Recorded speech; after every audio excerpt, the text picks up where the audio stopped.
histoire, je m'en vais dormir, je vous laisse. Parce que moi, je suis déjà vieux, je n'ai plus votre âge. L'autre histoire, c'est une dame que son mari voulait vendre, mais c'est elle qui a vendu son mari dans la sorcellerie. Comme je vous dis que le con, le femme-là, le nyongo existe. On vend les gens. On vend les gens comme on vend les voitures, comme on vend les maisons. Les gens se vendent. Maintenant, quand tu ne connais pas, ou tu crois que c'est les blabla, le jour qu'on va te vendre, quand tu serais dans un champ de cacao en train de travailler, tu vas comprendre que c'était vrai. Et il serait tard, parce qu'il n'y aura personne pour te sauver. Les gens se vendent comme les petits pains. Maintenant, qu'est-ce qui se passe? C'est une dame qui est au village avec son mari. Son mari avait acheté la Vespa. À l'époque, la Vespa, c'était la moto, une moto des grands, des messieurs. À l'époque, pour avoir la Vespa, c'était comme les Prado aujourd'hui. Oui. Alors, c'est comme ça que on promet donc au monsieur la Vespa. Il faisait une réunion. La réunion de Famla. Famla ne voulait pas dire que sorcellerie. Famla, c'était le nom de, je sais pas quoi, d'une association. Maintenant, le monsieur dit à sa femme qu'une femme qu'il n'aimait plus, il avait beaucoup de femmes. Il avait 3 femmes. Mais les autres femmes étaient brunes. Celle-là était noire. Alors du coup, les autres femmes brunes lui faisaient les enfants bruns. Il aimait beaucoup celle-là qui avait les autres qui avaient les enfants bruns. Comme celle-là était noire, ses enfants étaient noirs comme elle, il n'aimait pas trop la pauvre. C'est comme ça qu'un jour, il dit à la femme-là que j'ai une réunion à Famla. Famla, c'était le quartier, le nom du quartier. Il dit que j'ai une réunion à Famla, il te donne l'argent. Il a donné l'argent à la femme là. 400 francs. 400 francs à l'époque là, ça pouvait cuire, ça pouvait faire la viande, acheter la viande, le tarot et tout. Il a dit que ok, tu vas te mettre bien, achète une bonne tenue, tu fais le tarot, tu vas m'accompagner à ma réunion. La femme là a dit que oui. Elle a pris l'argent. Maintenant, elle avait une de ses copines, une maman aussi âgée. Elle est partie dire à sa copine là au champ que ouais, comme tu vois là, mon mari ne m'aime pas, il ne sort jamais avec moi. Mais il m'a dit qu'il a une réunion à femme là. Et il m'a donné l'argent pour faire le tarot, pour bien m'habiller qu'on va partir. La maman l'a dit que ouais, ma fille, oh, il va te vendre. Même si tu fuis n'importe comment, il va te vendre. Tout ce que tu vas faire maintenant, sois courageuse. Il faudra aller. Et quand tu vas arriver là-bas, là, on va te montrer la chaise. La chaise qu'on va te montrer serait à l'entrée de la porte comme ça. Les gens seront assis à l'intérieur, mais il y aurait une chaise qu'on va placer à l'entrée de la porte. On va te dire t'asseoir là-bas, refuse. Il faut seulement dire que tu vas t'asseoir à côté de ton mari. 2, on va servir le tarot si là que tu as préparé. Il va manger, il va finir de manger, il va lever ta main en haut. Dès qu'il va finir de manger le tarot, il va lever ton bras en haut pour montrer que voici mon épouse que j'aime beaucoup. Ce serait pour te vendre. Mais toi, tu vas seulement faire ce que lui devait faire. La femme a dit que j'ai compris. C'est comme ça qu'elle est partie. En tremblant, mais elle est quand même partie. Elle est arrivée à la réunion, elle a dit que bienvenue, assieds-toi là-bas. Elle a dit non, je m'assois à côté de mon mari. Je ne peux pas m'asseoir à côté de là. Vous voulez arracher mon mari? Elle a commencé un peu comme si elle faisait les blagues. Vous savez que parfois, il se fait bien de blaguer parfois. Elle a fait comme si elle faisait les blagues. Elle est partie s'asseoir à côté de son mari. Jusque-là, ça n'attirait encore l'attention de personne. On se dit que, ok, bon, peut-être c'est une femme, elle veut montrer que c'est son mari, peut-être elle est jalouse, elle s'est assise. On a servi le tarot. Le temps d'aller chercher l'eau pour laver les mains, elle avait déjà commencé à manger, elle n'a même pas lavé ses mains. Elle a commencé à manger vite. Dès que la fille de manger, elle a envoyé la main, elle a soulevé la main droite de son mari en haut. En fait, c'est le monsieur qui devait faire ce qu'elle a fait. On ne savait pas qu'elle connaît. Dès que la fille de manger, elle a soulevé sa main, elle a envoyé la main, elle a soulevé la main de son mari directement en haut que voici mon mari que j'aime beaucoup, c'est mon mari que j'adore. C'est le père de mes enfants noirs. Directement, dès qu'elle a soulevé la main du mari comme ça là, le mari a comme regardé la salle. Tout le monde a commencé à se regarder.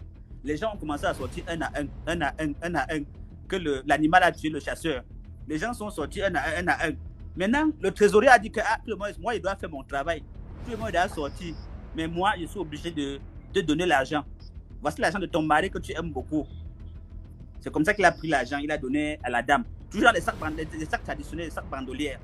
À l'époque là, pour voir le billet, c'est-à-dire, je crois que c'était le dernier billet qui était 500, un truc comme ça là. Il a pris le sac, l'a donné à la dame en question, avec quelques billets dedans. La femme est quittée directement, allait rendre compte à sa maman qui lui a conseillé de faire ça. Le mari a commencé directement à marcher comme un zinzin. Il dit à la femme que pourquoi tu m'as fait ça? Pourquoi tu m'as fait ça? Pourquoi? C'est moi qui... Est-ce que tu m'as doté? C'est moi qui t'ai doté. Comment tu fais comme c'était toi le mari alors que tu es la femme? La femme ne suivait pas. Elle est partie directement voir sa marâtre. Elle lui a expliqué. La marâtre a dit que ok, il n'y a pas de problème. Va directement chez vous. Ne rentre pas dans sa maison. Va chez vous. Laisse même les enfants. Il ne peut rien faire à tes enfants. va chez vous, tu t'assois. La femme est quittée directement, rentrée chez eux, dans la maison de sa maman. Elle arrive là, déposer le sac là. Elle a raconté ça à sa maman. Le lendemain matin, l'argent qu'on avait donné à la femme là, c'était pas beaucoup. Apparemment, ça devait être peut-être 3500 en billets de 500. Le lendemain, l'argent était rempli dans le sac, plein. Et c'est comme ça qu'elle est devenue riche. Et le mari est devenu fou. Après, il est mort. Donc, la sorcellerie, parfois, c'est des ruses. La sorcellerie, c'est de connaître. La sorcellerie, c'est de savoir. Si tu connais, parce que les gens pensent que la sorcellerie, c'est quelque chose que peut-être les démons, c'est les vampires. C'est celui qui est intelligent. Parce que quand tu es intelligent, le sorcier ne peut rien te faire. Quand tu es con, c'est pour ça que vous voyez, on mange souvent que les bêtes.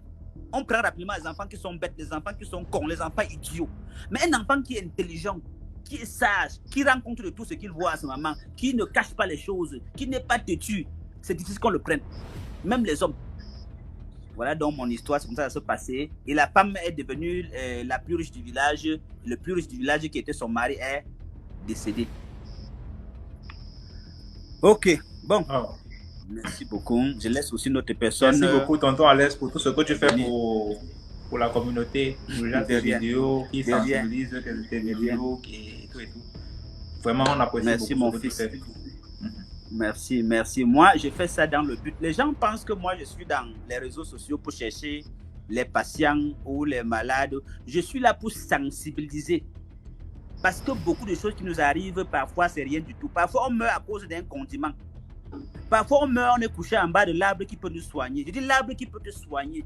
Tu es couché en dessus alors que l'écorce ou même les feuilles de ça, tu bouges seulement, tu bois, ça te soigne. Mais comme tu es couché en bas, tu ne connais pas. La maladie va t'amener. Donc, ma mission ici dans ton émission, c'est de sensibiliser avec autre ma page, comme tu connais là, de sensibiliser, partager les recettes. Maintenant, il y a des cas où je peux prendre de l'argent, que ça n'énerve pas les gens. Parce que c'est des fruits de plusieurs années de recherche. Il y a des années où des cas où je peux prendre l'argent. Mais la plupart des cas, je partage les recettes gratuitement. Donc voilà un peu voilà ma mission à moi. Et je vous donne encore un conseil dans la vie pour réussir. Arrangez-vous à ce que tous les jours vous donnent un merci.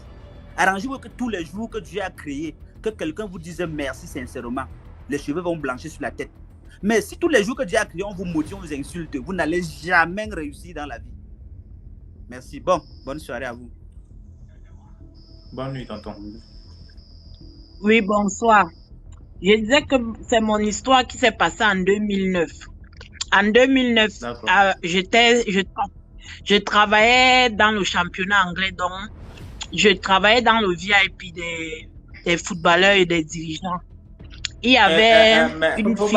mais pardon, ne mentionne pas pour les noms des trucs et des trucs... Non, non, écoute mon histoire. Alors, il y avait une fille là qui m'aimait bien, donc je vais taire le nom d'un footballeur. Donc, l'une de ses amies qui venait, elle m'aimait bien, on causait. Alors, elle me demande, puisque j'étais toujours dans la salle, j'étais plus dans la salle de la famille des footballeurs. Et les enfants m'aimaient beaucoup. Elle me demande que tu as l'enfant. Je lui dis que non, je n'ai pas encore d'enfant. Alors, on reste là, on cause. Après, un jour, elle me dit qu'il y a un monsieur qui va venir là. Il est roi à Lagos, qui va venir. Il faut que j'aille le voir. Il peut m'aider. Alors, le monsieur arrive. Quand le monsieur arrive maintenant, elle m'invite là-bas. Le monsieur me demande dans les 500 livres. 500 livres, c'est dans les 360 000. Je lui dis que moi, je n'ai pas l'argent. C'est que je fais seulement le part-time. Elle me dit que ne te dérange pas. Je vais payer.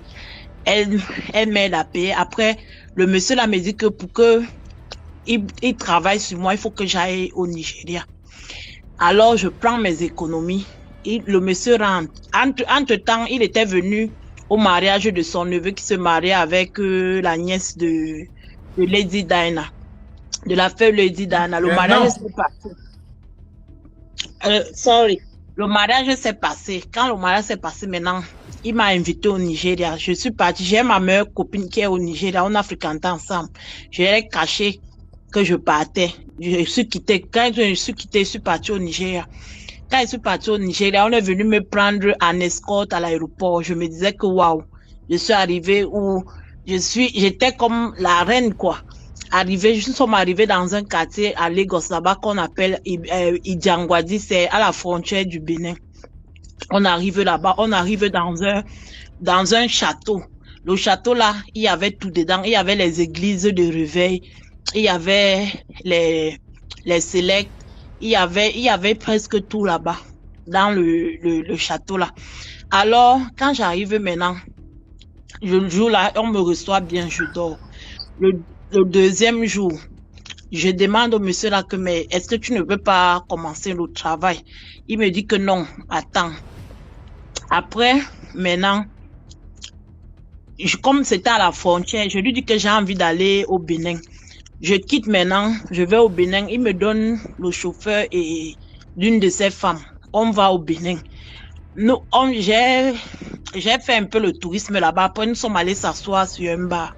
On s'est assis au bar. Alors, il y avait, comme on était en train de parler, on parlait l'anglais. Après, il y a une femme qui est venue, une maman qui est venue là.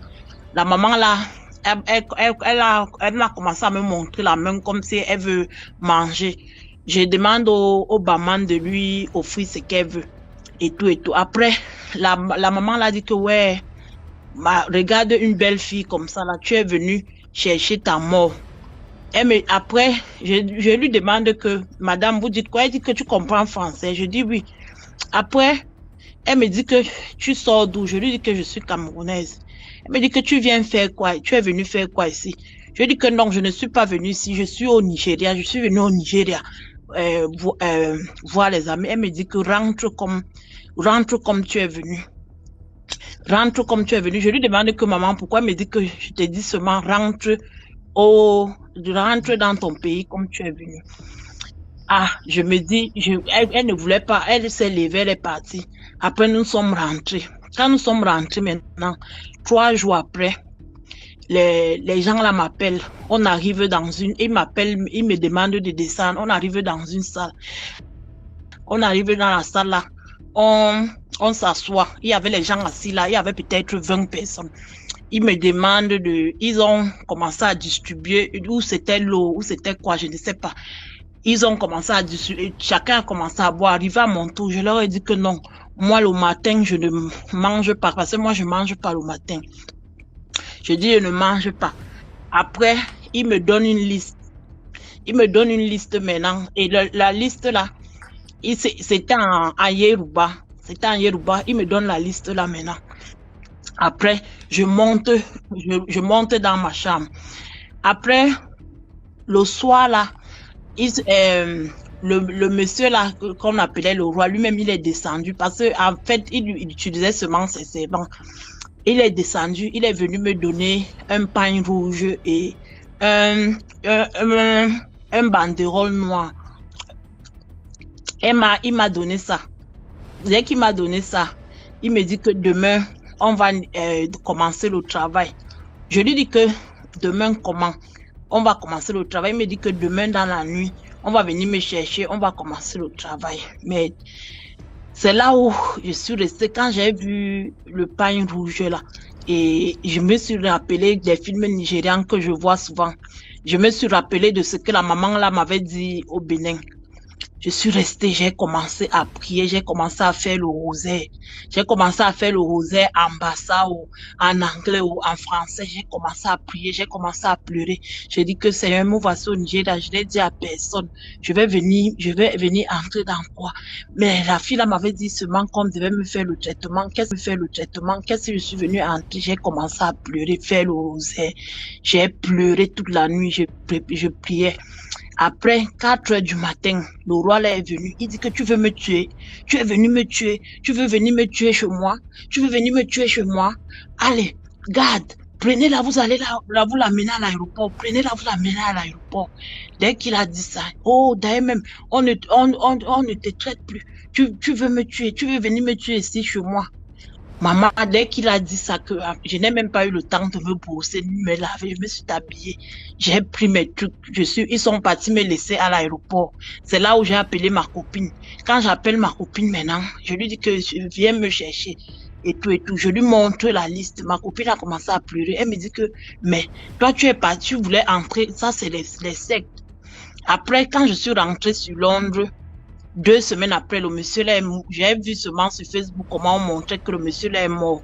Il est mort 2 semaines après.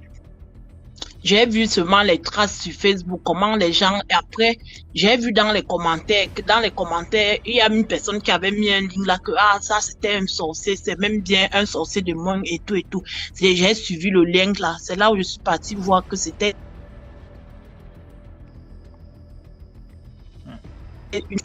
une secte, donc j'allais comme ça entrer dans une secte sans savoir. C'est là où je dis souvent aux gens, et c'est depuis ce jour-là que jusqu'à aujourd'hui, c'est-à-dire, j'ai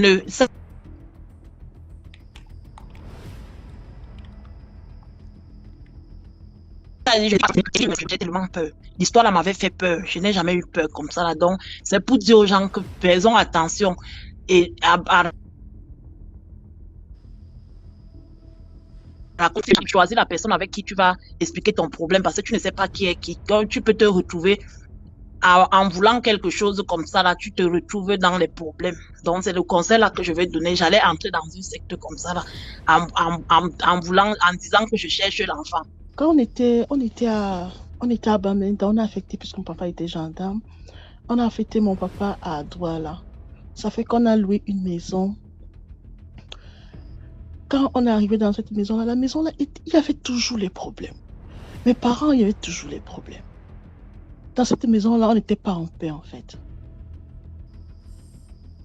Un jour, il y a une amie de ma mère qui vient.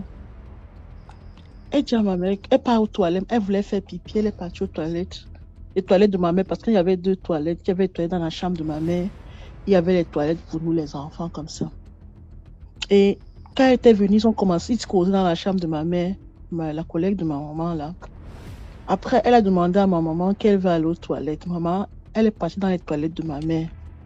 Quand elle a fini de pisser, elle est sortie dans la chambre. Peut-être dans la chambre de maman en train de causer. Elle dit à ma mère de venir, ils sont sortis, ils sont allés rester au salon. Elle dit à ma mère que tes toilettes-là ne sont pas bien. Ma mère dit comment non? Elle dit que non, tes toilettes ne sont pas bien. Si tu veux, allons, elle a fait bouillir de l'eau. Bien bouillie de l'eau. Elle est partie la verser dans les toilettes là. Papa, il y a eu, c'est comme un tremblement de terre dans la maison. Maman a dit que tu as vu dans ta maison, il y a quelque chose qui n'est pas bien dans la maison. Un jour, alors, mon père a décidé on a décidé de déménager. Et ça fait que mes frères et mon petit frère, ils sont allés dans l'autre maison pour arranger la maison. Moi, je suis restée dans ma chambre pour arranger ma chambre, pour mettre mes choses dans ma valise, tout ça pour le lendemain dans l'autre maison. Ma petite soeur et ma mère étaient dans leur chambre avec la chambre de mes parents. Et mon petit frère dormait dans la chambre. Et leur chambre là, tellement je connais la chambre des garçons, tellement c'était désordonné avec beaucoup d'habits. On était en plein déménagement. Et mon père, lui, n'était pas là. En fait, mon père, il patrouillait souvent en mer comme ça. Voilà, j'arrange bien, je commence à arranger mes choses, je bavarde, j'arrange mes choses, je tape mes commentaires, je suis ma musique. Je sors, dès que je finis, maintenant, je prends toute la poubelle. Vous voyez, quand je finis la maison, comme la maison est en plein déménagement, je prends toute la poubelle maintenant pour aller derrière. Et on avait le style de maison, là, c'était le genre de maison, quand tu ouvres la barrière directement, là, il y a le garage, et quand tu sors de la cuisine, pour entrer dans la maison, tu peux entrer, il y a la porte de devant et la porte du garage. Tu entres par la porte du garage pour aller directement à la cuisine. Bon, ça fait que dès que j'ai ouvert la porte, mon père garait sa voiture. Dès qu'il a garé sa voiture, lui, il sort, il entrait dans la maison et moi, je sortais pour aller jeter la poubelle. Dieu merci. Papa était toujours... Et le jour-là même, il devait dormir, il devait rester au travail, il n'allait pas rentrer. Il était en tenue de combat. Tu vois les tenues de combat des gendarmes là, non? Tenue verte, tenue de combat des gendarmes là. Il était assis comme s'il était assis, il voulait se déchausser. Je sors, je pars jeter la poubelle. Quand je veux revenir, quelque chose me dit que regarde un peu l'entreporte là quand tu veux fermer. Mamma mia. Je vois un gros serpent long. Un gros et long serpent. Et il entrait où? Il entrait dans la chambre de mon petit frère qui était désordonnée là. Dès que je regarde le serpent, il dit, papa, le serpent, heureusement que mon père était encore en tenue de combat. Heureusement. Mon papa, il a seulement pris le balai, mais il a bagarré avec ce serpent-là. Il a pris le balai, il a... Je sais pas comment je peux t'expliquer ça. Il a pris le balai et il a arrêté avec ses rangers qu'il avait. Il a arrêté, il a mis ses rangers sur la tête du serpent. Bon, le serpent là, il dit que le serpent là a bagarré. Il a commencé à fouetter mon père. Je sais pas comment on fait. Et mon père était naturellement très très fort. Mon père a réussi à stabiliser et à tuer le serpent. Apparemment, ce serpent là, c'était qui? C'était notre bailleur. C'était notre bailleur. Quand papa a tué le serpent là comme ça, il a tué et on a un grand-père comme ça qui a fait le maquis. Papa l'a appelé directement. Papa, le monsieur l'a dit que comme tu as brûlé le serpent, brûle ça. Prends toute la cendre du serpent là, même pas ne laisse rien, toute la cendre, ne jette même pas ça aux toilettes parce que le serpent là sort des toilettes, ne jette même rien. Prends toute la cendre du serpent là. Tu pars même dans un cours d'eau un peu loin là, tu peux jeter la cendre là-bas. Il faut même pas que même une petite cendre reste là-bas. C'est ce que papa a fait. Papa a pris toute la cendre du serpent là, toute la cendre. Pendant que papa était en train de prendre la cendre du serpent, le bailleur appelle. Il dit à papa que ouais monsieur, voilà, je voulais vous dire que vous n'êtes pas obligé de partir, hein.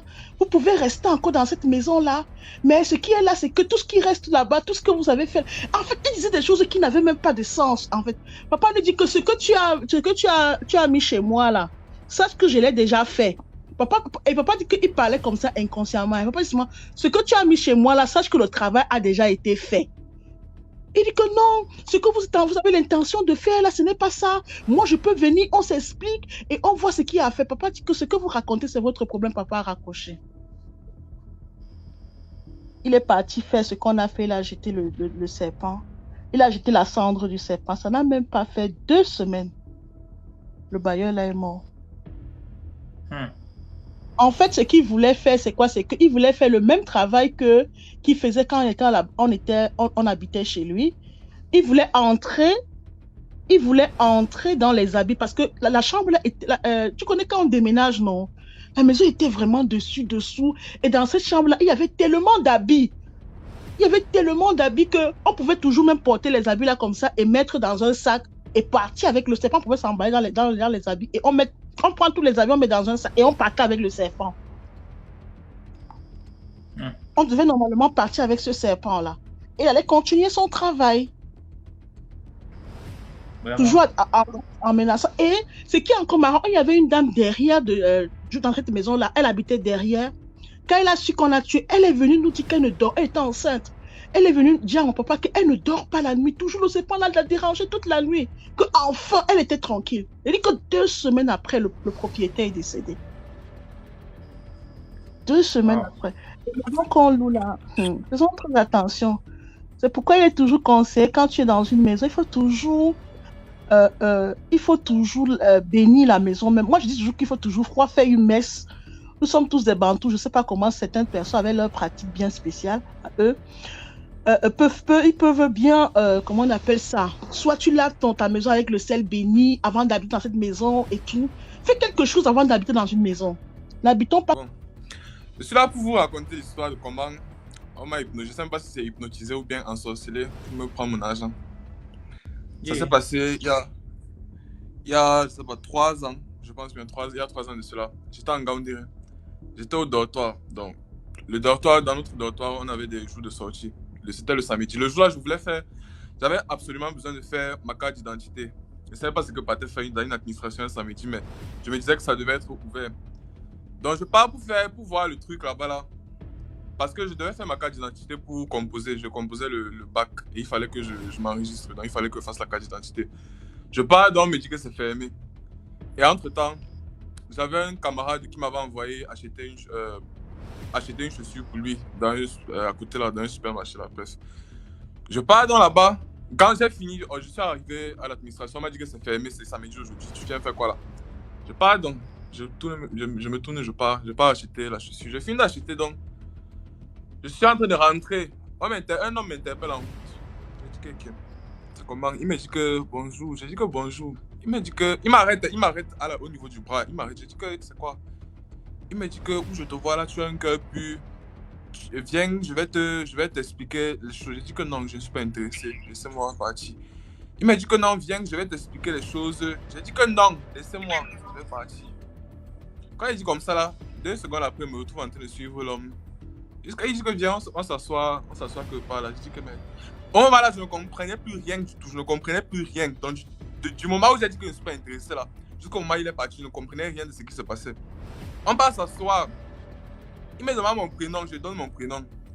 Il m'a dit que mets ta main ici là. Je mets ma main. Il commence à me raconter une histoire sans queue ni tête. Sans queue ni tête. Je dis que c'est quoi? Il me raconte une histoire, oui. Tu as un cœur pur, mais il y a les gens qui te veulent du mal. Il y a les gens qui te veulent du mal. Tu dois me donner 50 000 pour que je te fasse le traitement. Quand il a d'abord dit 50 000 là, je ne sais pas si c'est l'envoûtement là. J'ai d'abord pris ça, j'ai déposé de côté. J'ai dit que 50 000, je vais prendre ça là-bas. Où j'étais là, j'avais 5 000 sur moi. 5 000 que je partais faire ma carte d'identité. Tu me demandes 50 000 là. 50 000 va sortir d'où là maintenant? J'ai dit que où je suis là, je n'ai pas 50 000 pour te donner. De 1. Et même si j'avais là, je n'avais pas te donner. Il dit que non, tu dois trouver 50 000 pour me donner. J'ai dit que je n'ai pas. Donc, on est resté là, on était en train de back and forth. On était là, 50 000. J'ai dit que c'est quoi? Je n'ai pas l'argent. Ce que tu viens de faire, je n'ai même pas compris. Donc, on a passé peut-être 30 minutes devant là. Il ne faisait que me raconter des histoires qui n'avaient aucun sens. Après, il me dit que bon, tu dois quand même essayer de trouver les 50 000 là pour me donner. J'ai dit que tu as encore sur l'affaire là, des 50 000 là. Il me dit que non, tu dois trouver. J'ai dit que je n'ai pas l'argent. L'argent que je viens de te donner là, c'est l'argent de ma carte d'identité. Donc, je ne sais même pas comment je vais faire là maintenant. Bon, ça là, je n'avais pas pensé à ça à ce moment là. À ce moment là, on était encore sur l'affaire de. Je ne sais pas si c'est l'envoûtement ou quoi que ce soit. Donc, il s'est enlevé, il est parti là. Comme il est parti là, c'est là où, je ne sais pas si ma conscience est seulement revenue. Donc, il part comme ça là. Je me tourne et je dis que qu'est-ce qui se passe? Qu'est-ce qui vient de se passer? Qu'est-ce qui se passe? Où suis-je? Qu'est-ce que je fais là? D'ailleurs, même, c'est pas quelque chose que, non, normalement, je vais m'arrêter en route et puis quand même va me dire que viens, je vais t'expliquer, je vais aussi commencer à suivre la personne. Je dis que mais qu'est-ce qui se passe? Je fais quoi ici là? Pourquoi je viens de donner l'argent? L'argent que je devais faire ma carte d'identité avec. Et c'était même pas quelque chose que je pouvais blaguer avec, puisque on devait y rester. Il y avait un délai pour faire les cartes et aller s'inscrire pour l'examen. J'ai dit que mais j'avais seulement 5 000 le jour là et mon agent de moto, c'est tout. Heureusement qu'il a eu pitié de moi, il m'a pas demandé ou bien c'est les 200 que j'avais là. Sinon, j'allais seulement serrer mes fesses, prendre toute la route pour rentrer chez moi. J'étais dépassé. Je n'ai rien compris. Je suis rentré comme ça là. On était passé, si je racontais ça à mes camarades de dortoir, on allait seulement se moquer de moi. Donc j'ai seulement raconté à un de mes amis qui était proche que voici ce qui s'est passé. Il m'a dit que, tu vas faire comment? Moi aussi, tellement il y avait honte que je n'ai raconté à personne. J'ai peut-être fait 1 an avec l'histoire là. J'étais en train de regarder une vidéo, peut-être 1 an et demi après, je regarde une vidéo. Il me dit, la personne racontait dans la vidéo là comment on a escroqué sa soeur. Il avait envoyé l'argent, on a escroqué sa soeur. Les scammers ont hypnotisé sa soeur pour prendre de l'argent. Ils sont allés prendre. C'est là où je me rappelle de mon histoire là. J'ai dit que donc voici ce qu'on va faire. Voici ce qu'on va faire pour prendre mon âge. Et les 5 000 là, pour que je trouve encore un autre 5 000 pour faire ma carte d'identité dans le merde. J'ai souffert pour avoir 5 000 encore pour faire la carte d'identité. On dirait que c'était seulement l'argent qu'ils vont dire que tu vas voir avant de trouver encore. J'ai dit que non. Celui-là m'a fait quelque chose de grave. Il a créé quelque chose de mauvais. Mais je pouvais faire quoi? Je n'ai plus rien pu faire. Donc, c'est seulement dit que on m'a eu. Et c'était à l'époque là, c'était que tu me racontes. Merci beaucoup pour ton histoire de 5 000 perdus. Merci vraiment. On va passer à une autre histoire. Voilà. Je voudrais raconter une brève petite histoire. En ce moment, j'ai la petite sœur de ma mère qui est là. L'année dernière, j'ai perdu mon frère aîné. Et quand je suis allée au village, je me suis rendu compte que j'ai une de mes cousines qui est la fille directe à la petite sœur de ma mère. Et la petite sœur de ma mère a 4 enfants, 2 filles, 2 garçons. Elle est la Benjamine et de tous ses frères et sœurs, elle est celle-là qui va à l'école et qui comprend mieux l'école. Elle faisait la classe de première. Donc, moi, ça m'a vraiment touchée, tu vois, un village où il n'y a pas d'électricité, il n'y a pas de téléphone, vraiment, les petites filles de 14 ans ont déjà les enfants, soit elles sont mariées et tout. Donc, je lui ai dit, ah, on ne sait jamais, si jamais tu as le bac, je vais te faire venir chez moi et tu vas fréquenter là-bas. Mais je me suis rendu compte qu'en même temps, elle avait un œil.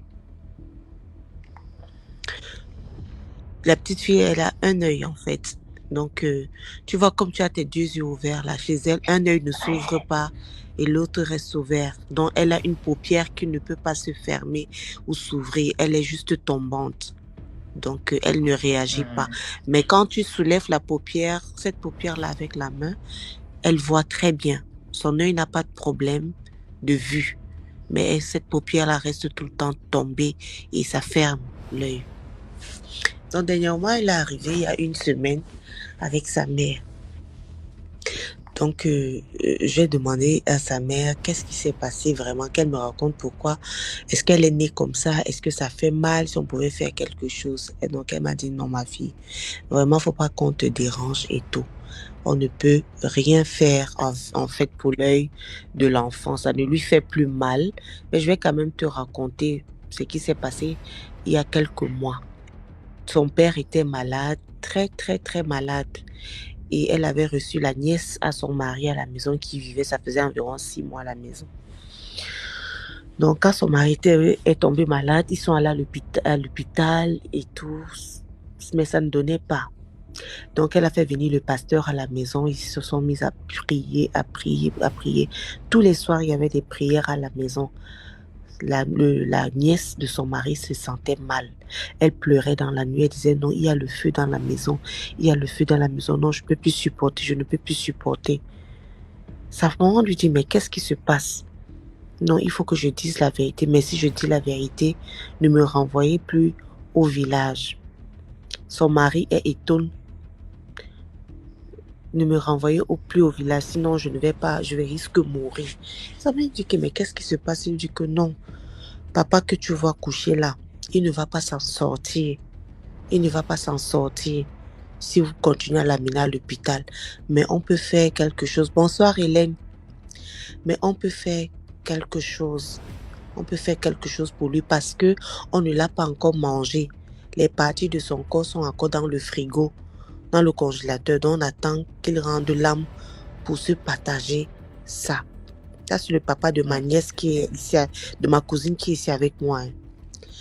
Donc, ça m'a dit que, mais ma tante dit, mais qu'est-ce que tu racontes là? Elle dit que je te dis la vérité. Il y a une grand-mère qui est la tante à papa qui est de l'autre côté là. Elle a sous son foulard un petit chapeau. Le petit chapeau là, c'est le couvercle du congélateur. Et c'est dans sa tête il y a le congélateur. Et c'est là où se trouvent les parties du corps de papa. Mais ma tante était dépassée. Le lendemain, donc, elle va à la gendarmerie. Elle va à la gendarmerie porter plainte là-bas. Elle amène la fille pour que la fille fasse le témoignage, qu'on l'entende. C'est que dans les villages, quand tu parles de gendarmerie et tout ça, les gens tremblent. Donc la petite fille là vient, elle cite les témoins, elle cite les gens, les personnes qui sont dans l'association là. On les convoque alors maintenant. Elle dit, ils se mettent à nier. Elle dit que non, la grand-mère là, si vous soulevez son foulard, sa perruque, sous sa perruque, il y a un petit chapeau blanc. Tu vois les petits chapeaux blancs des juifs là? La maman là avait ça. Et que vous soulevez ça sous dans sa tête là, c'est là où il y a le congélateur. Avant qu'on ne mange quelqu'un définitivement, on prend d'abord son corps, on va garder là-bas. On mange finalement après l'enterrement. Ils se mettent à nier. Elle dit que non. Si vous voulez, je vais dire la vérité. Même l'œil de Valérie, l'œil là, c'est nous qui avons mangé ça. C'est elle, la grand-mère là, qui m'avait envoyé. Pourquoi? Parce que tous les autres enfants et nous autres, on partait à l'école, on ne comprenait pas. Ce n'est que Valérie qui passait à l'école. Donc, elle m'a envoyé venir prendre les 2 yeux de Valérie. Mais j'ai eu pitié de ma cousine parce que je me suis dit non, pas 2 yeux, je prends quand même un. On laisse un pour qu'elle continue à voir avec l'autre. Donc, je suis rentrée avec l'œil là et on a mangé ça. C'est pourquoi aujourd'hui, même si on fait quoi, on ne peut plus restituer l'œil de Valérie parce que nous avons déjà mangé. On peut juste soigner de telle sorte que ça ne la dérange plus. C'est juste là comme ça. Donc tout le monde était ébahi. Le commandant de brigade les a fait fouetter. On leur a donné l'ultimatum de donner la guérison au papa. Ils ont pris mon oncle là, ils l'ont amené dans sa maison. Ils se sont enfermés, ils ont cherché les écorces, les feuilles d'arbre et tout. Lui-même, il témoigne qu'on leur a donné les feuilles à manger. Mais chaque fois qu'il mâchait les feuilles, c'était comme si c'était la viande.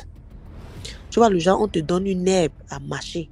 Mais quand tu finis de mâcher, il dit que pendant qu'il mâche, c'était comme si c'était la viande, la chair qu'il mangeait. Il a fini de manger. Au bout de 2 jours, il s'est levé, il a commencé à marcher. Il se porte bien jusqu'aujourd'hui. Et pourtant, il ne marchait plus. Maintenant, ils ont quand même pris Valérie. Ils ont soigné son œil. Mais ils ont dit qu'on ne peut pas faire plus que ça. Parce qu'ils avaient déjà mangé l'œil là depuis. Donc, la paupière ne peut plus retrouver son truc intact. Donc, tu peux un peu t'imaginer. Donc, son père m'envoie l'enfant de garder l'enfant et m'interdit de ramener l'enfant au village. Son père lui a dit que comme tu pars là, ne reviens plus. Ne reviens plus. Tu vois à quel point la sorcellerie est ancrée en Afrique. Au lieu qu'on utilise ça pour de bonnes choses, mais on utilise ça pour nuire à nos enfants et autres. J'avais la chair de poule. Je voulais partager ça seulement avec vous. Alors, je me raconter une histoire de ma cousine qu'elle a vécue. Ça fait de cela beaucoup d'années déjà. En fait, l'histoire s'est passée dans la 7e province du Gabon, c'est-à-dire dans le Welolo, à Koulamoutou. Alors, ma cousine a fait la connaissance d'un monsieur. Quand elle a fait la connaissance de ce monsieur, elle ne connaissait pas ce monsieur en fait, dans les profondeurs. Du coup, ils se sont mis en relation et tout. Et au fur et à mesure que la relation se prolongeait, elle ne cherchait pas en fait à savoir qui était vraiment ce monsieur.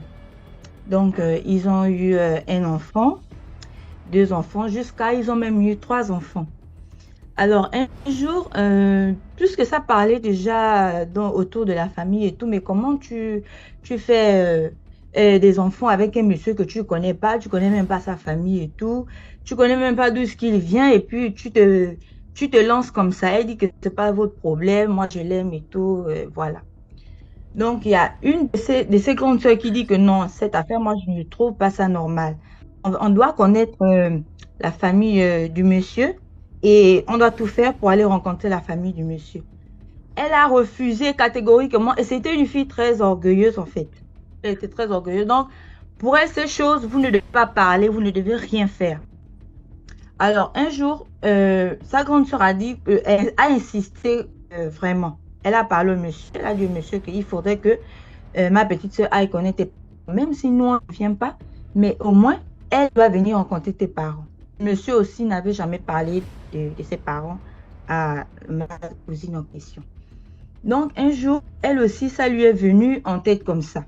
Elle dit, bon, puisque ça parle trop, plus on gueule trop là-dessus, tu vas tout faire pour qu'on aille rencontrer la famille et tout. Le monsieur a refusé la première fois. Elle a insisté encore. La deuxième fois, il a refusé. Ensuite, il a fini par accepter. Ils sont allés dans son village. En fait, le monsieur, il était pour nous. S'il y a des Gabonais ici, les Gabonais, on peut connaître. Le monsieur était pour nous. Donc, quand ils sont allés voir la famille du monsieur, le monsieur arrivait, avant d'arriver au village même, un peu loin, il a dit à la femme, bon, écoute, moi, je vais essayer de rencontrer des amis ici et pour leur dire que je suis revenue et tout. Donc, toi, tu peux partir, tu peux avancer. Ma famille, la maison de ma famille est devant là. Il a pointé du doigt, il a montré et tout. Donc, tu pars, tu demandes et puis voilà. Quand tu arrives, tu seras la bienvenue. En attendant, j'arrive. Elle aussi, elle n'a même pas cherché à savoir pourquoi. Donc, elle s'est entêtée, elle est partie. quand elle part, toute la famille était là, toute sa famille était là. Mais depuis là, le monsieur ne revenait pas, il ne venait pas. Donc elle était là, la maman du monsieur l'a bien reçu et tout, machin. Pour la famille, eux, ils pensaient que c'est certainement une femme qui est descendue du village là, qui demandait de l'aide. À un moment, elle voit que personne ne s'intéresse à elle, personne ne lui demande pourquoi, machin. Elle dit, ah, mais je suis votre belle-fille. J'ai refait la connaissance d'un tel monsieur et tout. Voilà, ce sont ses enfants. On a eu 3 enfants et tout. Donc, on est venu, lui et moi, ensemble. Il s'est arrêté à quelques niveaux, à quelques mètres du village. Donc, ils m'ont envoyé ici pour reconnaître la famille et tout. Et machin. La maman s'est mise à pleurer et tout. Elle s'est enroulée, elle pleurait. Elle dit que, mais ma fille, c'est quel problème que tu m'amènes, oh? C'est quel problème que tu m'amènes? Tu es sûr que tu me parles de la personne dont on parle là, tu es vraiment sûr qu'il s'agit de lui? Elle dit que oui, maman. Sinon, regardez, elle a montré la photo, elle a montré les enfants. Vraiment photocopie le monsieur. Le frère du monsieur a dit que, mais ma chérie, le monsieur dont on parle, le monsieur est décédé depuis déjà bientôt 10 ans. Voilà pourquoi notre maman pleure, voilà pourquoi elle s'enroule. Elle dit qu'il est décédé comment? Vous êtes en train de blaguer ou quoi? Ou bien vous êtes en train de jouer à quoi? Le frère du monsieur a dit, bon, comme tu penses qu'on est en train de blaguer, allons, on va te montrer le cimetière. Donc, ils sont allés derrière la maison, à quelques pas de la maison, ils sont allés. Elle a vu le tombeau du monsieur et tout. La photo était même sur le tombeau. Mon Dieu, elle a eu une sueur froide. Je ne sais pas, quand tu as la chair de poule de quelque chose dont tu n'en reviens pas, les cheveux se lèvent. Donc, c'est à partir de là que... Donc, dès qu'elle est revenue du cimetière là-bas, elle n'a même pas dit au revoir à la belle famille ou comment. Elle a directement pris ses enfants, elle a pris le prochain. Il y avait une prochaine voiture qui passait, elle est montée. Elle est rentrée au village. Donc, quand elle arrive en route, elle a failli faire une crise. Donc, le chauffeur est tenté d'essayer de la calmer et tout. Elle a expliqué tout au chauffeur. Le chauffeur est tenté d'essayer de la calmer.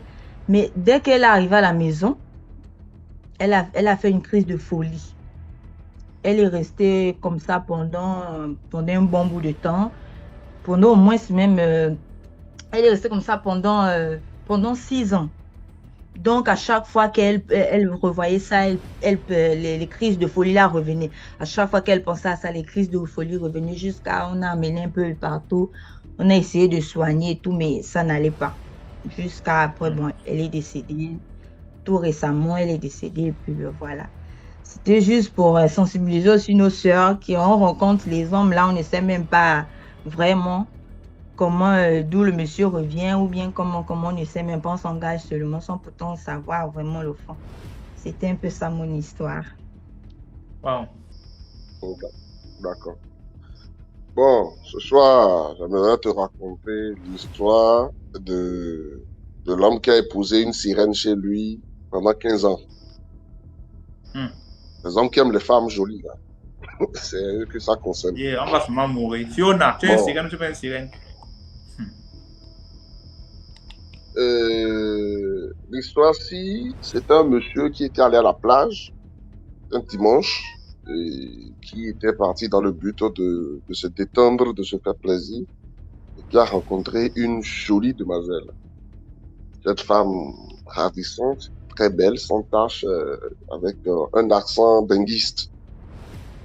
Et tu connais les hommes, surtout quand on voit une jolie métisse se balader un peu toute seule à la plage, sans être accompagnée, on trouve que c'est une proie. Peut-être elle vient d'une famille bien organisée, donc c'est une chance, il faut tenter. Donc c'est comme ça, ce dernier a abordé et la femme, cette fille, ils ont causé, ils ont fait connaissance et tout. Et là, il a demandé de le rejoindre pour prendre du vin parce que la fille lui avait dit que c'est du vin qu'elle prend, du vin blanc. Donc, ils ont pris le vin, ils ont sympathisé, ils ont fait la connaissance et tout. Donc, il avait voulu déposer la fille a refusé parce que la fille lui a dit que son frère allait passer la chercher. Jusqu'à là, le gentleman ne se doutait de rien, parce que pour elle, une personne très belle et qui avait de très longs cheveux, pour lui, c'est naturel, c'est une belle personne. Donc, il a pris le numéro de la fille, et après, il a commencé par appeler le numéro ne passait plus. Après une semaine, il a essayé encore une fois, quand il s'est retrouvé dans le même lieu, il avait connu la fille et le numéro a marché. Donc, il a dit à la fille que lui, il était à la plage, mais qu'il avait essayé de le joindre plus tard, que ça ne passait pas. La fille lui a dit qu'elle était allée quelque part, et qu'il n'y avait pas de réseau. Quelque part où? Bon, c'est personnel. Donc, la fille est venue le rejoindre, et c'est comme ça, il a proposé à la fille de rentrer avec lui.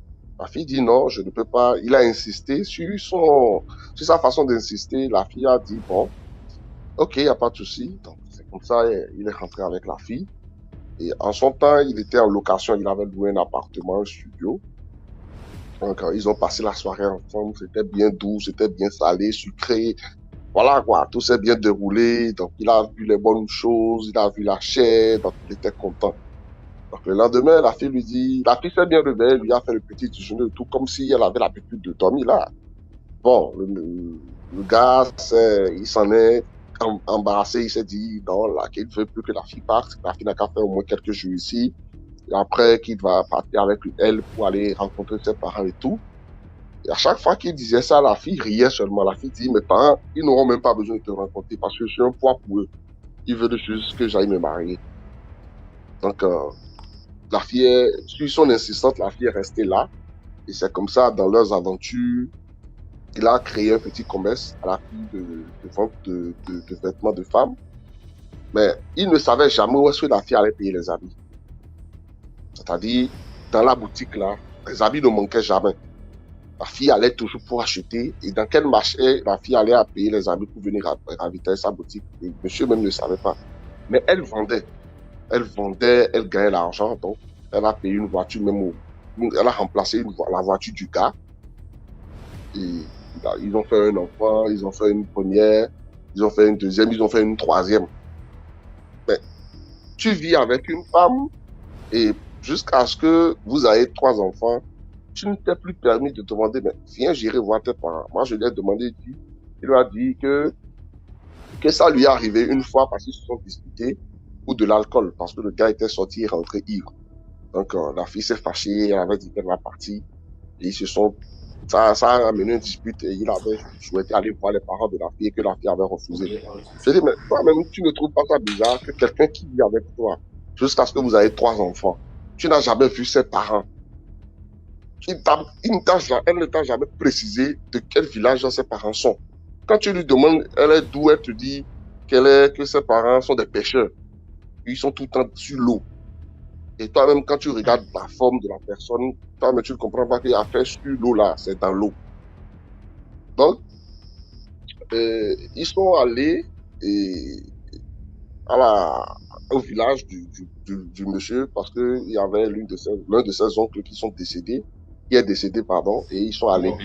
Donc, c'est comme ça qu'on a demandé à la fille qu'ils ont déjà fait 3 enfants avec leur enfant, donc les parents souhaiteraient quand même connaître aussi sa famille, puisque ce n'est pas bien vu qu'elle a déjà intégré, maintenant elle est venue au village et tout, et que c'est parce que son mari en question n'avait pas fait part qu'il sortait avec une personne avec qui il a déjà 3 enfants. Je sais que les gentlemen, quand ils quittent le village pour venir en ville et que ça va, ils veulent plus retourner au village. Et c'est quand ils retournent là-bas, il faut savoir qu'il a quelque chose et qu'il doit leur montrer qu'il se sent bien, qu'il va bien. Donc, quand ils sont revenus, c'est là qu'il a commencé par taquiner la fille. Il voulait à coûte de coûte que la fille l'amène chez ses parents. Et la fille lui a dit, un bon matin, est-ce que tu veux vraiment savoir où est-ce que mes parents sont? Il a répondu oui, que lui veut savoir, il souhaiterait bien savoir et tout. La fille a dit, bon, ramène-moi là où tu m'as pris, là où tu as fait ma connaissance là, on y va là-bas. Parce que depuis que la femme a accouché, ils sont plus jamais retournés là-bas. Et il paraît que, avant même que la fille ne tombe enceinte pour lui, chaque fois qu'il retournait à la plage, la fille disparaissait d'un coup. Et ça pouvait faire 1 heure de temps avant qu'elle ne revienne. Et quand le jeune lui demande, elle dit qu'elle va en promenade, qu'elle est allée se promener. Donc, pour lui, c'est normal parce que c'est quelqu'un, peut-être une personne qui aime la plage. Cette femme-là, Elle est née dans la mer. Elle a grandi dans la mer. C'est une sirène. C'est une sirène. Et ils sont partis. Mais en partant, la fille a laissé, il a demandé à son mari de laisser les enfants à la maison. Il a pris un petit sac. Et ils sont allés à la plage. Et de la journée, là, ils sont restés là. La fille lui a dit, que lui, il a appelé ses parents, que les parents vont venir. Ils sont restés là jusqu'à la nuit. Personne n'est venu. Mais le gars lui dit, mais tes parents-là, ils veulent quitter où? Il a répondu que, je t'avais dit que mes parents, ce sont des pêcheurs, non? Ils sont toujours sur l'eau. Donc, que quand il les a essayé, elle a essayé de les joindre. Ils ont dit qu'ils sont allés faire la pêche. Donc, quand ils vont descendre là, ils vont venir là, à la plage et tout. Ils étaient là entre 21h et 22h. Parce qu'il y a une zone là où on appelle la cabane des pêcheurs. Donc là-bas, ça s'anime, c'est pas un Libanais, ça s'anime grave. Donc jusqu'à la nuit, ils étaient là. Et à un moment donné, bon, la fille a dit de venir. Ils vont se promener un peu.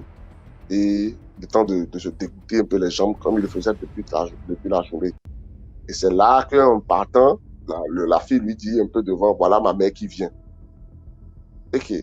Le gars dit, mais ta mère, elle vient comment? Elle n'est pas venue avec moto, elle n'est pas venue avec taxi, elle n'est pas venue, elle vient de la... Déjà, comment elle a fait pour savoir la direction dans laquelle nous sommes? Il dit non, attends, quand elle va venir, tu vas la poser la question, tu vas lui poser la question toi-même, tu ne la vois pas en télé. Tu veux la voir, non? Elle vient déjà, donc elle va venir, tu vas faire truc là. Donc, ils ont continué la marche vers la personne que la fille désirait comme sa maman. Ils sont venus, le jeune a tendu la main, il s'est un peu accroupi, il a tendu la main à la vieille. La vieille ne l'a pas répondu au fait, mais la vieille avait porté tout blanc. Et puis tu sentais elle était fraîche. Pareil elle sentait bon, tu sens que ça aussi c'est une vraie benguise, quoi. C'est-à-dire, bon, son enfant vraiment tire la beauté de quelque part. Et la maman dit de regarder que voilà, il dit à sa fille, c'est ton père qui vient aussi. Et le père venait de côté inverse, c'est-à-dire derrière eux. Le gars, il s'est un peu bouleversé, il dit, mais c'est quelle famille ça où la maman vient de la gauche et le papa vient de la droite? C'est quoi? Qu'est-ce qui se passe? C'est un braquage?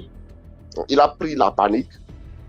Il a commencé par sentir la chair de poule. C'est là qu'il réalisait que, est-ce que ces personnes-là, ce sont des humains? Donc c'est le père qu'il a vu, quand le père s'est rapproché d'eux, c'était quelqu'un qui avait beaucoup de cheveux, mais dans le flingue du Rasta, quoi.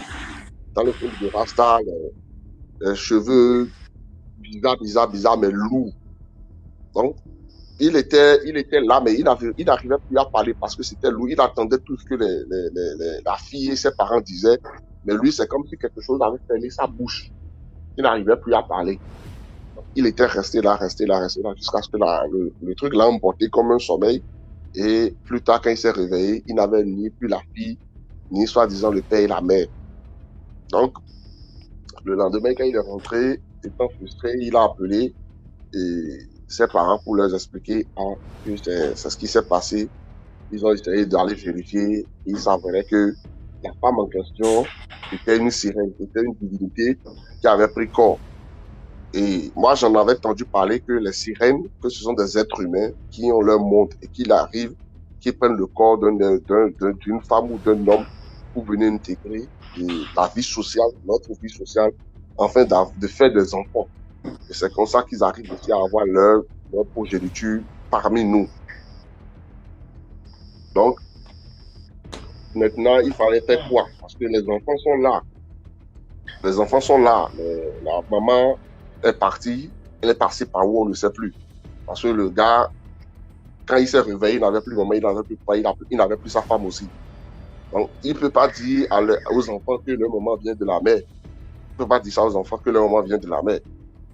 Donc, il est resté là, mais on lui avait demandé qu'il allait faire une cérémonie, un bain de purification. Il devait amener les enfants à la plage pour enlever la mer de leur maman sur eux.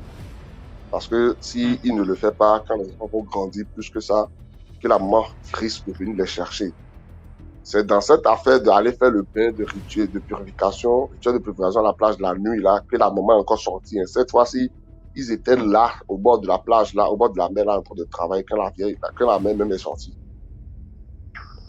Le gars a fait une crise parce que lui, il n'est pas dans les histoires de comment dit-on, de vaudou, mais ce qu'il voyait le dépassait, c'était plus de son niveau. C'était plus de son niveau. J'ai sorti avec un monsieur, je dirais un jeune parce qu'il était dans la trentaine. Hein. Donc, et quand on a commencé à sortir ensemble, la première fois que maman a vu le monsieur devant la porte, elle m'a dit, celui-là, je ne veux plus le voir ici. Il n'est pas bien, ça se voit qu'il n'est pas bien. Mais tu connais nous les jeunes filles avec les longs yeux. J'ai dit, mais le monsieur, il a quoi? Maman, t'es toujours bizarre, parce que ma mère, elle a toujours de quoi dire. Donc, je dis, maman, t'es toujours dans tout de ancien. Elle dit, le monsieur, il n'est pas bien. Ça se voit qu'il n'est pas bon. J'ai dit non. Bon, je l'ai têtu. C'était le gars qui vient au quartier, là, tu vois, une gosse cylindrée. Tu vois, au quartier, on vient de commencer. Je te dis, son gars, là, il a une belle voiture. Chic. Et du coup, je me cachais pour voir le monsieur. Et maman me disait que le monsieur, il n'est pas bon, il faut arrêter. J'ai dit non. Bon, je lui disais, ok, maman, il n'y a pas de problème. Mais derrière, je tournais, je sautais même la clôture pour aller voir le jeune en question. C'est quelqu'un qui fait, les gens qui ont des projets de ponts, construire les mosquées, les gens comme ça. C'est ce qu'il faisait comme métier. Et je me cachais même pour voyager avec lui. Et quand je rentre à la maison, il me frappe, mais voilà, je continue dedans. Et un jour, pendant la fête,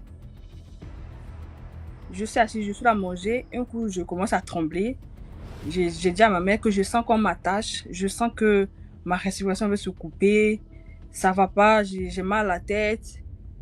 Et bon, tu vois, les mamans, ils sont un peu calibrés. Elle est rentrée dans la maison, elle a fait des prières, elle est venue me verser des trucs dans les cheveux et tout. Les 1000 pattes est sorti dans ma tête. Je ne sais même pas comment où c'est quitté. On a enlevé les 1000 pattes qui étaient bien costauds.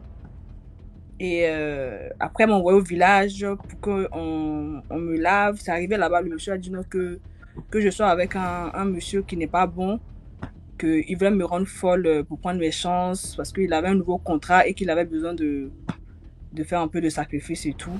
Il allait me rendre folle. Ça, maman dit, c'est pour ça que je te dis que le monsieur n'est pas bon dès le départ. Le jour que je l'ai vu devant le portail, je te dis, le monsieur n'est pas bon. Mais comme tu es têtu, tu vois l'argent, tu vois tout, c'est comme ça, un jour, ça va te prendre. Bon, en fait, j'ai coupé, hein, j'essaie de résumer pour que je puisse aller au essentiel. Mais après ça, j'ai vécu d'autres histoires. Une prochaine fois, je vais monter pour expliquer. Bon, c'était ça. Donc, je vais vous raconter...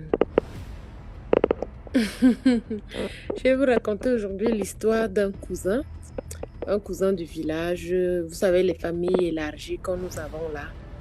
Et voilà. L'histoire se déroule au village.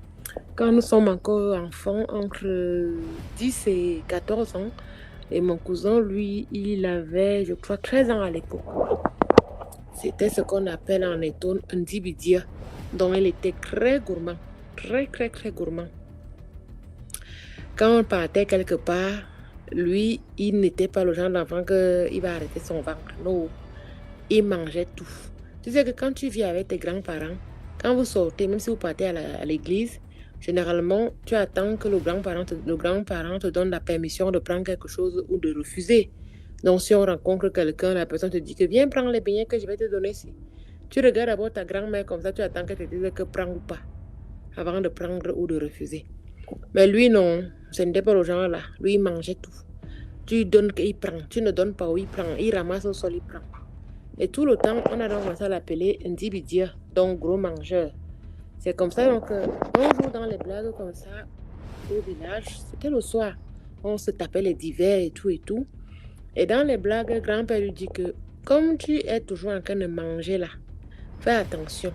C'est la nourriture là qui va causer ta perte. Et tu sais que c'est pas bien quand les grands-parents disent les mots comme ça. Et lui, il a dit que Aka, Bidibina Kumiduk. Bidibina Kumiduk, ça veut dire que la nourriture, c'est la richesse des toilettes. Donc, moi, je vais seulement manger. N'est-ce pas, les jours passent, on continue, nous. Voilà donc la période des casse-mango. Je ne sais pas si vous connaissez les casse-mango, la plupart doivent vous connaître. Nous voilà, on part dans le champ, on tamponne, même pas qu'on tamponne, on trouve l'arbre qui fait tomber les casse-mango. On ramasse, on se met à sucer. On continue, nous, le chemin, non. Lui dit que non, on ne doit pas continuer, qu'on doit chercher encore plus dans la plantation cacaoyère, là.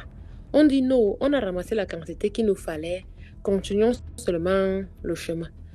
Le cousin dit que 0. Moi, je vais seulement m'arrêter ici. Parce qu'il avait vu qu'il y avait plein de fruits dans le champ, la plantation là. Il y avait même les fruits noirs, les bivouvoules, les hasans, plein de fruits. C'est comme ça que lui, il reste là-bas, il ramasse.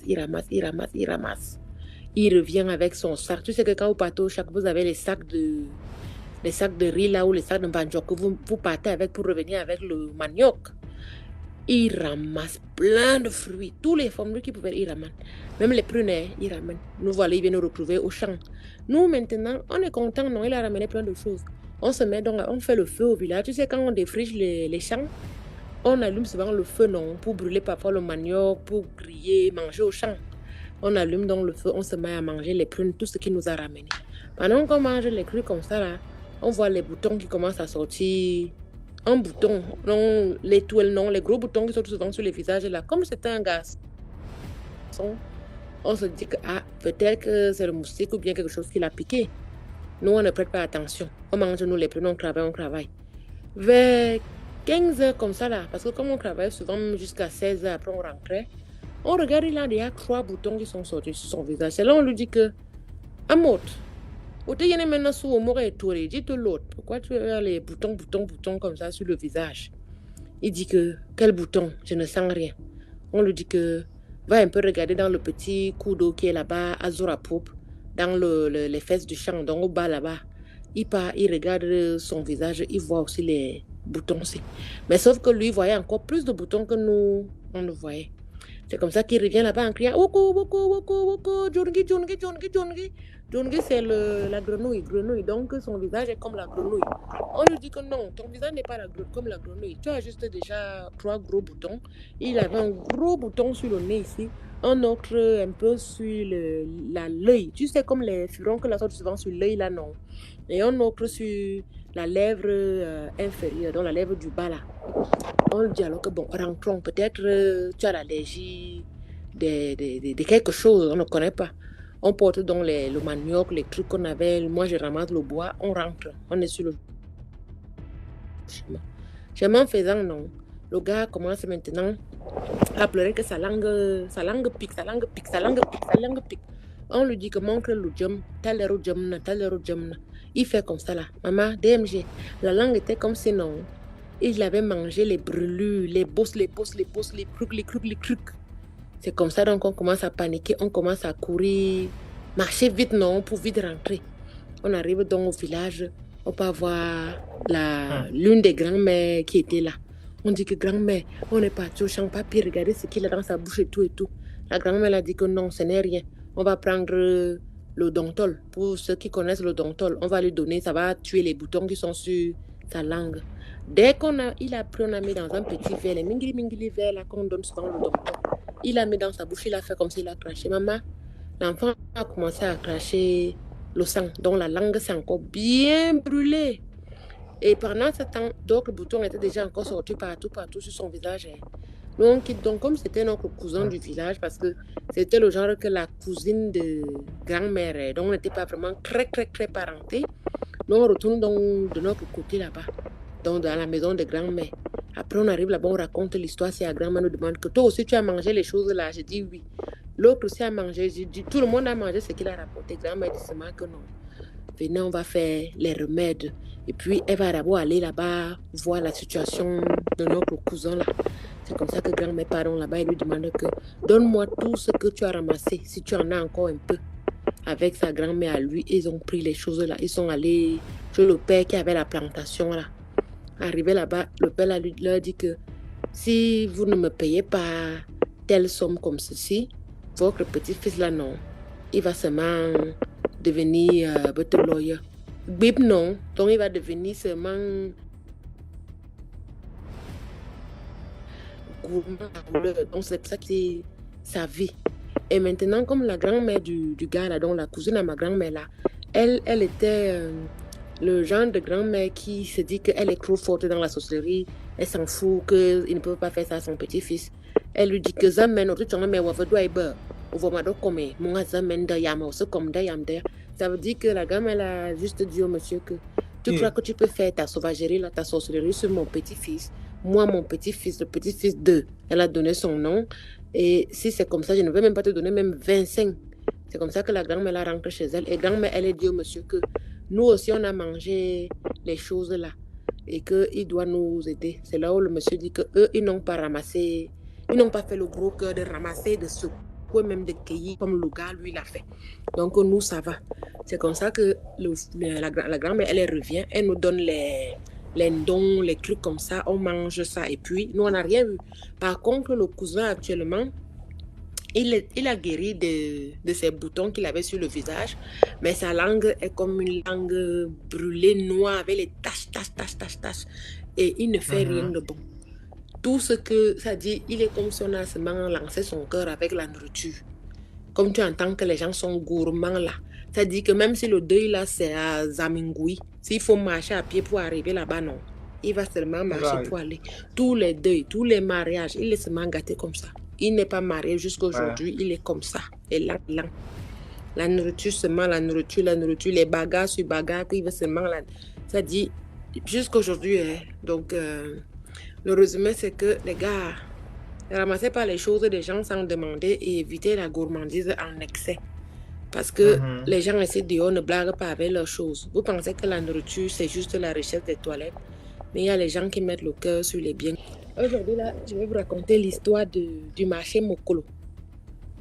L'histoire du marché. On a l'habitude de dire aux gens que les lieux où en journée, il y a trop de personnes sont les bons lieux de la sorcellerie la nuit. Et les gens sont toujours en train de dire « Aka ». Les gens ne croient pas. Mais c'est le cas. Et on ne demande même plus. Quand moi j'étais petite, j'allais toujours à Yaoundé vendre, bon pas tout le temps, mais en général, j'y allais pendant les grandes vacances, vendre la tomate.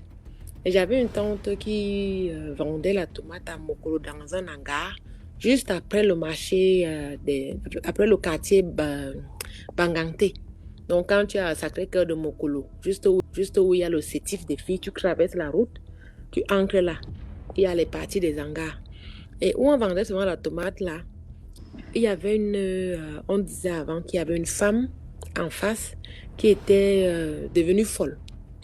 Et la femme là, même quand elle était devenue folle, elle venait toujours sur la place du marché qu'elle occupait avant. Donc, elle revenait toujours là et elle trouvait quelqu'un d'autre et elle faisait les problèmes à la personne. Il se trouvait donc que la personne avec qui elle faisait les problèmes, c'était quelqu'un qui avait...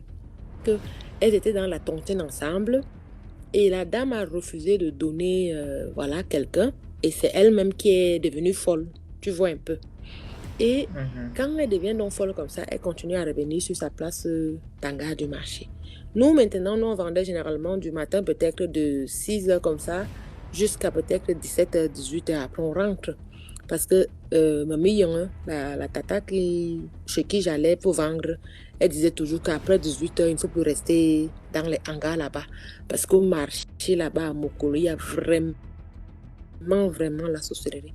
Les gens mettent les remèdes pour empêcher les autres de vendre, pour faire les gris-gris, beaucoup de choses et tout.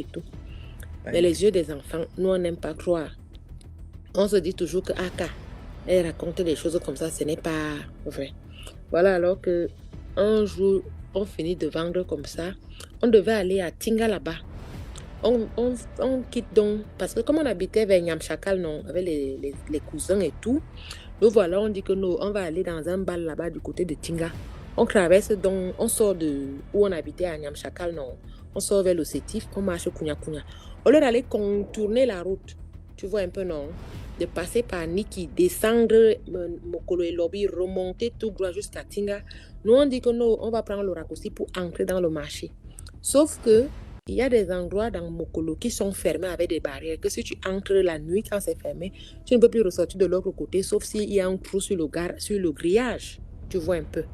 Et nous, on connaissait, puisqu'on on vendait au marché, on connaissait les routes. Nous voilà, on est parti au bal là-bas.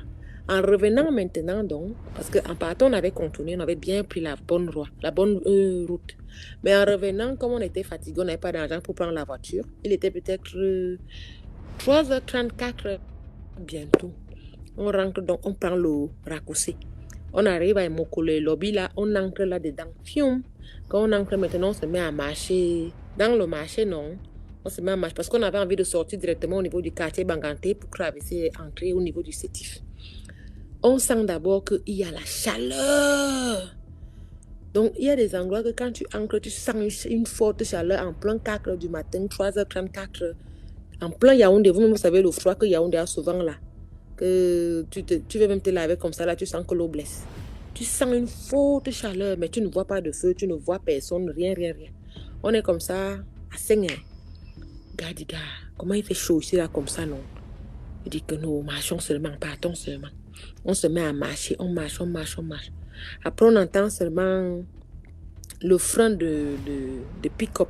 Tu sais, quand les pick-up là freinent souvent, là, les petits caoutchoucs qui sont souvent derrière les roues, là, ça tape comme ça, là, non, sur le sol, ça gratte comme ça. Comme moi, je suis l'enfant de Bayam Selam, je connais comment la voiture freine et comment ça fait. Je dis, hey, il y a une voiture qui freine là-bas ou bien qui vient vers nous. Parce que ça faisait comme si le bruit s'intensifiait vers nous, en venant vers nous. Je dis, les gars, vous entendez ce que j'entends? Ils me disent oui. Je dis, gars, pardon, moi j'ai moins peur. Marchons, vite, on commence à marcher, vite, on presse le pas. Pendant qu'on presse le pas, non, la voiture aussi commence à rouler encore plus vite. Donc on sent comment ça peut aussi. Tu sais, c'est comme quand tu es en train de freiner, mais tu descends une colline, donc tu n'arrives pas à t'arrêter. On commence à marcher. On entend seulement le bavardage de Bayam Selam. Bingan, il dit donc, c'est le langage des Bayam Selam qui dit souvent que ça c'est pour moi. Attrape ça, j'ai attrapé. Celui-là c'est pour moi. Maman, DMG, quand tu entends comme ça là, non. Dans ta tête, tu te dis que tu es la marchandise qu'on est en train de choisir là pour te prendre dans l'affaire là. La course de ça, mouf. Éparpillement dans tout le marché. C'est comme ça que 2 partent là-bas, 3 partent là-bas, chacun prend son marathon. On court. Bim, on tamponne le gardien du marché. On dit le père, qu'est-ce qu'il y a? C'est même pas qu'on dit le père, qu'est-ce qu'il y a? C'est lui qui nous dit que les enfants, vous courez quoi? Qu'est-ce qu'il y a? On dit le père, il y a une voiture là-bas, on entend, elle nous poursuit, la voiture nous poursuit. Le père là nous dit que quelle voiture? Venons pas regarder. Qui va aller regarder avec le père? C'est comme ça que nous on se tourne maintenant pour continuer à marcher. On dit au père que non, on ne peut pas regarder. On fait encore 2 pas, on se retourne en arrière, on ne voit plus le père là. Je dis, ma père est venue à Mokolo lobby. Les amis, même maman. On est cuit. C'est comme ça qu'on prend encore la course. Que le père avec qui on a parlé là, non. Nyanza, lui c'est qui? Comment il a disparu, il est parti où? Quand on se met à courir maintenant, on arrive sur... je pense que ça devait être l'hangar 6. La barrière est fermée. DMG, il faut faire demi-tour. Il faut repartir où on a entendu les bruits pour choisir une autre sortie. Imagine-toi alors, quand tu es encore enfant, tu as peut-être 14 ans, 15 ans. Tu fais comment? Fallait nous voir dans le marché. Commencer à prier. Même moi qui ne prie pas là, non, j'ai commencé. Grand-père, voici moi ici là. Si c'est mon dernier jour, pardon. Sache que non. Pardon, il faut venir me chercher. On a commencé à prier, grand-père, prier les ancêtres et tout. On marche comme ça. On entend seulement les coupes. Donc les claques, non, les claques des mains. Tu sais, quand quelqu'un claque les mains, comme si ça devenait... Une personne a commencé à claquer. 2e personne a commencé à claquer. 3e personne a commencé à claquer. Ça devient comme si les gars nous applaudissaient que on revenait vers eux. Quand on revient comme ça vers eux, on entend les cris de nos autres 2 cousins qui aussi sont partis dans notre côté. Eux aussi criaient là-bas. C'est comme ça qu'on se retamponne encore au milieu. On s'est assis là. On a commencé à pleurer le deuil. Que si c'est qu'ils veulent nous manger, non. Ils vont seulement nous manger le jour là. Si ça s'est passé comment on s'est endormi là. C'est les premiers Bayam Selam qui viennent nous marcher, ils sont venus nous réveiller là. Venus nous dire que qu'est-ce qui se passe. Et quand elles viennent maintenant nous réveiller, elles trouvent que sur nous, non, c'était attaché l'endem. L'endem, c'est les marques que les Bayam Selam mettent souvent sur le plantain, sur leurs marchandises. Donc les tissus, non. Par exemple, si elle a pris la voiture, elle met une marchandise sur elle et tout. C'est comme ça qu'on trouve sur mon bras, il y avait un morceau de tissu attaché. L'autre, il y avait donc, on était tous marqués comme si on était des marchandises. La mère nous réveille, donc on quitte maintenant, on rentre à la maison, on raconte tout ça à notre tante. Quand tante nous dit que, ok, détachez les tissus que vous avez là, vous me donnez. On arrive, on donne ça donc à tantine. Elle est pas donc au marché. Quand elle arrive maintenant au marché, elle commence à demander à toutes les femmes du marché, Zani, Ndemi, Zani, Zategbini, Ndemi, ça veut dire que qui utilise souvent la marque C. Pour ceux qui ont les mamans Bayamsel, ils savent de quoi je parle. En général, elles reconnaissent leurs marchandises quand elles viennent avec en ville. Parce qu'il y a beaucoup de personnes qui voyagent, donc il faut mettre une marque sur la marchandise. C'est comme ça qu'elle arrive. Une dame, la mère a dit que c'est sa marchandise qu'elle a trouvée hier, que tu as pris ça où? J'ai laissé mon plantain là-bas, pourquoi tu as pris ça? Elle lui demande que le plantain, tu as mis ça sur un plantain. Donc mes enfants, ce sont tes plantains. Elle lui dit que ils sont venus chercher quoi la nuit ici à Mokolo. Nous, on a déjà mis nos marchands, on a déjà récupéré. Donc, ils nous avaient déjà cap. On nous a partagé. Donc, ils nous avaient déjà partagé que chacun, c'est pour ça là-bas. Ça veut dire quoi? Que désormais, maintenant, quand on va travailler là, non. L'argent qu'on va gagner là en vendant, c'est eux qui vont récupérer ça. Ce sera le genre que nous, on peut vendre comme on vendait là. C'est eux qui gagnent l'argent. Donc, on part chercher les clients pour eux. Tu travailles, tu vends. Les clients viennent et touchent ta marchandise, ils touchent. Après, ils continuent, ils partent acheter chez elles. Après ça, on reste à la maison. Tata vient, maman envoie quelqu'un. Donc, la tata là, non. Eh bien, elle envoie quelqu'un venir nous appeler.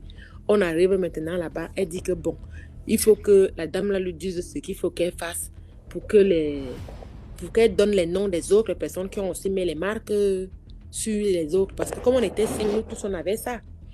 La dame l'a dit qu'elle ne connaît pas les autres. Qu'elle a juste vu un plantain qui était bien dodu. Elle a mis sa marque sur ça. Et c'est tout. Et maintenant, si Tata veut qu'elle ne fasse ça, il faut qu'elle donne autre chose à la dame là. Je ne sais pas moi comment ça s'est passé là-bas après. Je sais seulement que Tantine nous a demandé tous de rentrer au village et grand-père est revenu en ville. Par contre, je ne peux pas vous donner la fin de ça. Mais sinon, rien n'est arrivé à mes cousins ni à moi. Mais on a pu continuer à aller vendre là-bas au marché de Mokolo pendant peut-être 6 mois. Bah non, je crois que c'était 1 an. Donc pendant 1 an, on nous a demandé de ne même pas passer à Mokolo, de ne même pas acheter des trucs, rien du tout. Donc on était vraiment bannis du marché. On nous a dit voilà, il ne faut plus y aller et tout et tout. Comme pour vous dire que éviter les lieux touffus en journée, comme les universités, les hôpitaux. Bon, les hôpitaux encore, oui, mais il y a aussi un mais dedans. Les marchés et voilà. C'est souvent des lieux de rencontre où on vient prendre les cibles faciles et les proies. Voilà. C'est aussi la petite histoire du marché Mokolo que j'ai eu à vivre.